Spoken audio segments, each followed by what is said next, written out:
Do you ever lie awake at 3 a.m. staring at the ceiling wondering, is this it? Is this all that's left of my life? Maybe you catch yourself in the mirror and don't recognize the tired person looking back. Maybe you feel invisible when you walk into a room, like the world has decided you no longer matter.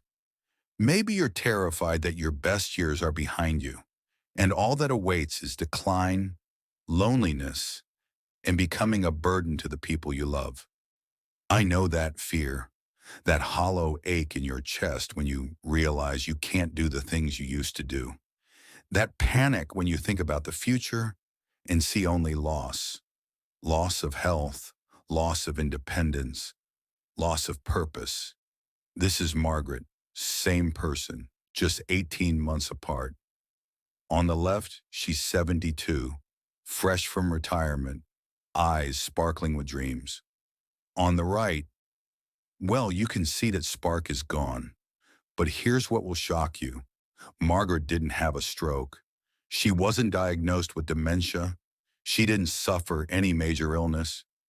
What stole Margaret's joy, her vitality, her very sense of self, were five simple mistakes that millions of people make without realizing it.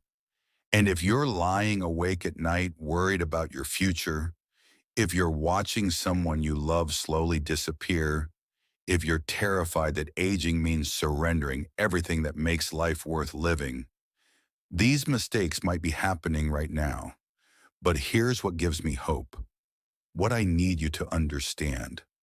That fear you're carrying, that dread about what's coming, it's based on a lie. The lie that aging equals decline. The lie that your best days are over. The lie that you're powerless to change what happens next. What happened to Margaret could happen to anyone, but it doesn't have to happen to you. Before I share these five devastating mistakes, I need to ask you something. If you're watching this because you're worried about your own future, or because you're watching someone you love slip away, please hit that subscribe button right now.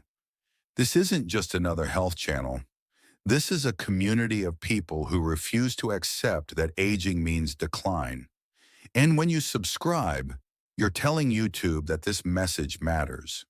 And if you're already feeling that knot in your stomach because something I've said hits close to home, please comment, I needed to hear this below.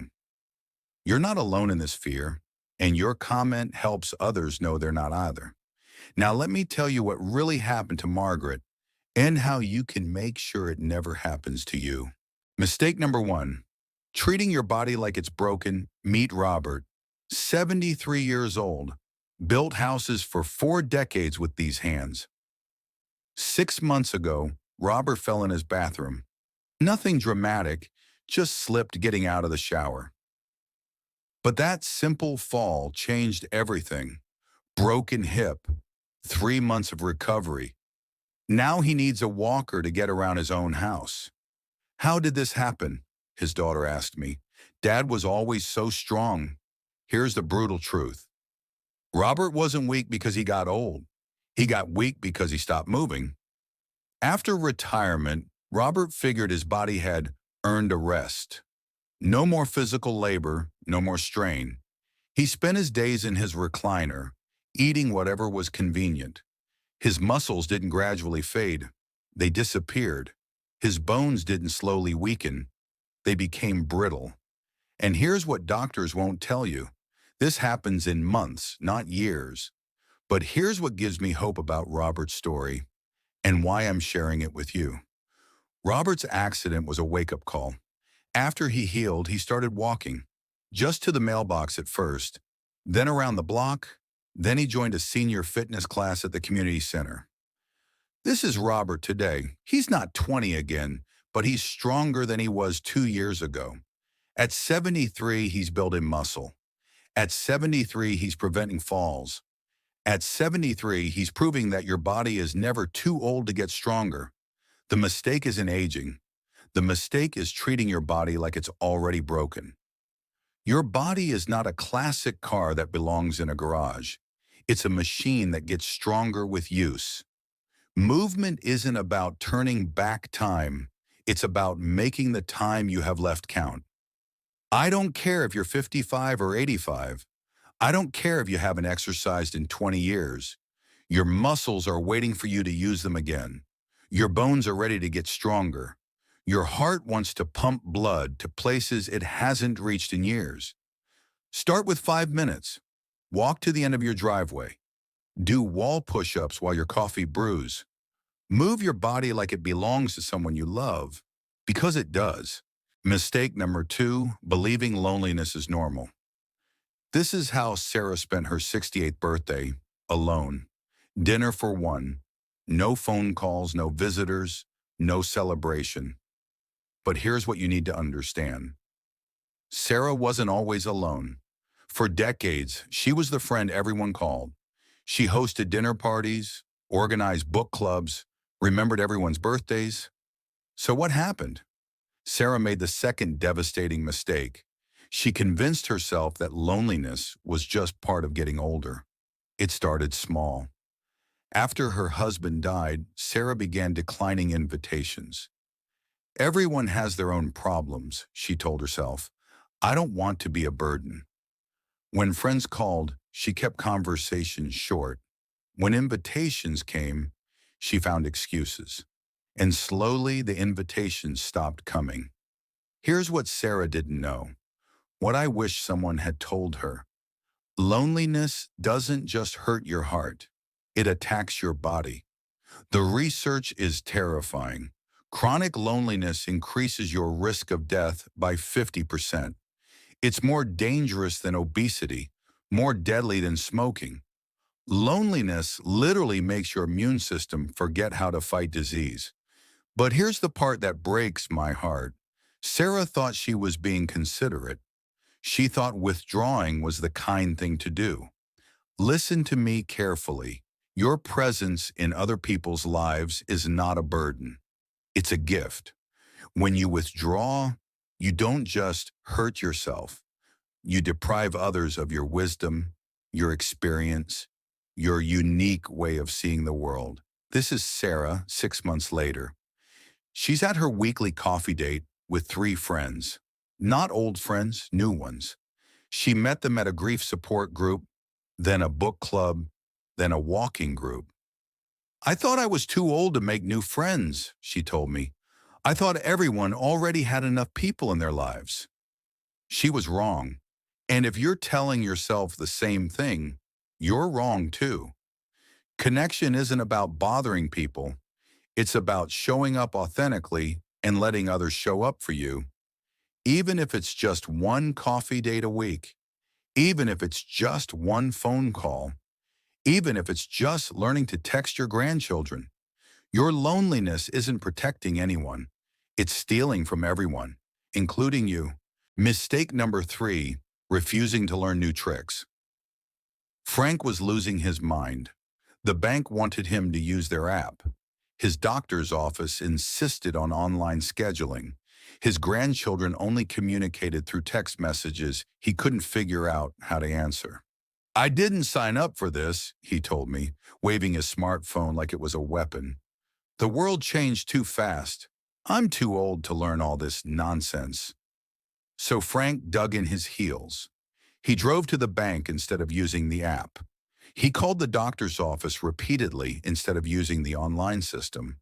He missed family conversations because he couldn't join the group text. And with every refusal to adapt, Frank became more isolated, more frustrated, and more vulnerable.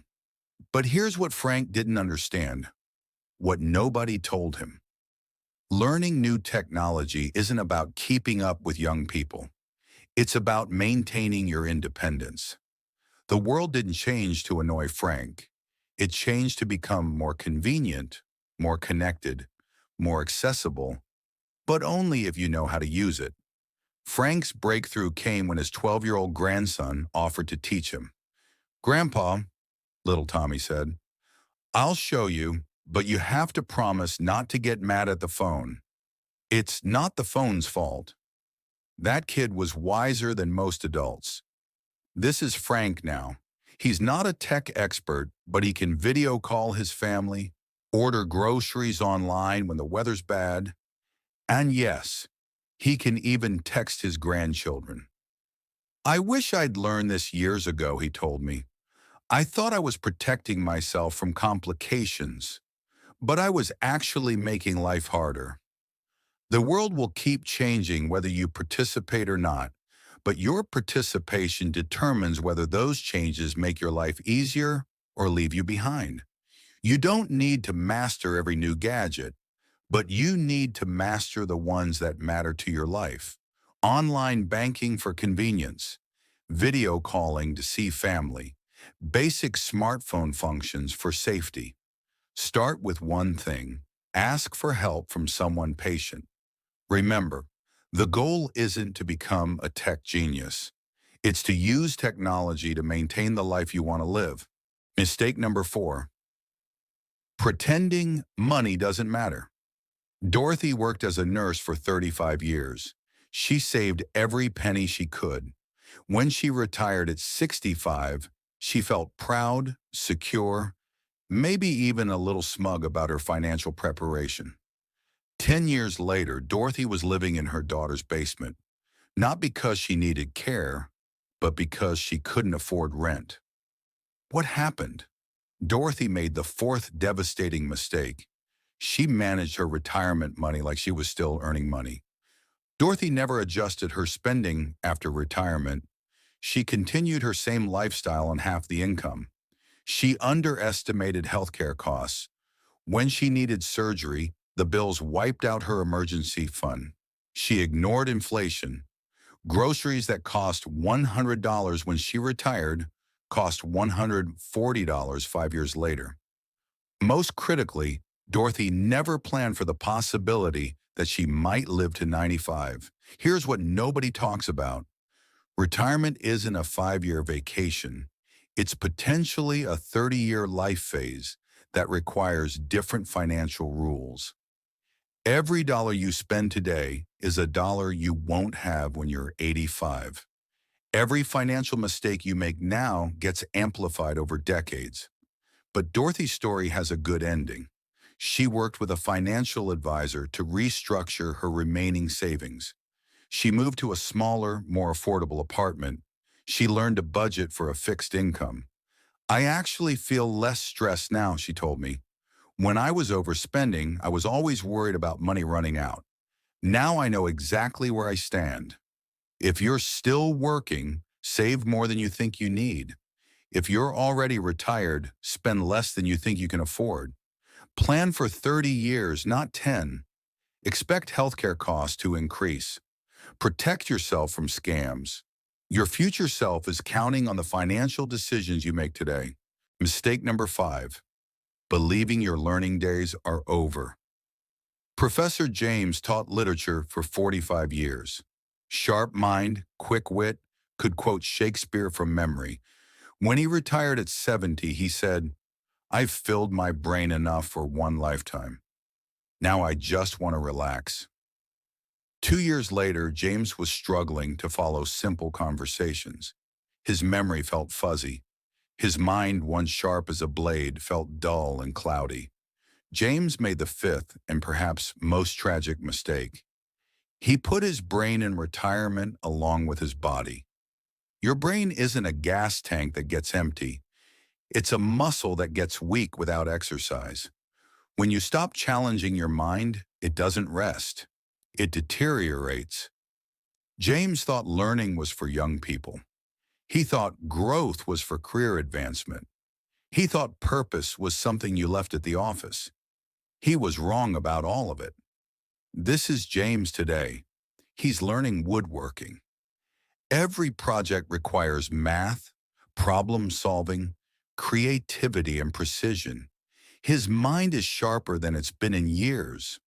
"I'm learning more now than I did in my last decade of teaching," he told me. "The difference is, now I'm learning because I want to, not because I have to." Your capacity for growth doesn't have an expiration date. Your ability to learn new things doesn't retire when you do. Your mind is capable of change and improvement until the day you die. Purpose doesn't have to be grand. Learning doesn't have to be formal. Growth doesn't have to be career-related. Take a class for fun. Learn a craft. Volunteer your expertise. Mentor someone younger. Read books that challenge your thinking. Travel to places that expand your perspective. Your brain has been your companion for decades. Don't abandon it now when you finally have time to explore things you've always wanted to learn. Conclusion: your second half starts now. Margaret walks 5 miles every day and just finished her first painting class. Robert teaches construction skills to teenagers and is stronger at 73 than he was at 70. Sarah has more friends now than she did before her husband died. Frank helps other seniors navigate technology and stays connected with family across the country. Dorothy lives within her means and sleeps better, knowing her money will last. James creates beautiful furniture and says his mind feels decades younger. None of them turned back time. None of them became young again. But all of them refuse to accept that aging means declining.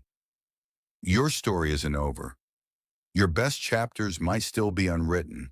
The choices you make today about your body, your relationships, your adaptability, your finances, and your mind will determine whether your later years are defined by loss or by possibility. I know it's scary to think about aging. I know it's overwhelming to consider all the changes ahead. But fear of the future doesn't protect you from it. It just prevents you from preparing for it. The 5 mistakes I've shared today aren't inevitable. They're choices. And if they're choices, that means you can choose differently. Start where you are. Use what you have. Do what you can. Your future self is counting on the person you choose to be today. If this video has given you hope or scared you into action or just reminded you that your life isn't over, please hit that like button and subscribe to this channel. Every person who joins our community is someone else refusing to accept that aging means giving up. Together, we're redefining what it means to grow older. And please, share this with someone who needs to hear it. Maybe it's your parent who's been isolating. Maybe it's your friend who's given up on learning new things. Maybe it's you. Share this video like the gift it's meant to be. Your golden years are called golden for a reason. They represent the culmination of everything you've learned, survived, and accomplished. Don't let fear or resignation tarnish that gold. Make the choices today that will let you shine tomorrow. I'll see you next week when we dive deeper into specific strategies for each of these areas. Until then, remember, the best time to plant a tree was 20 years ago. The second best time is now. Take care of yourself. You're worth it.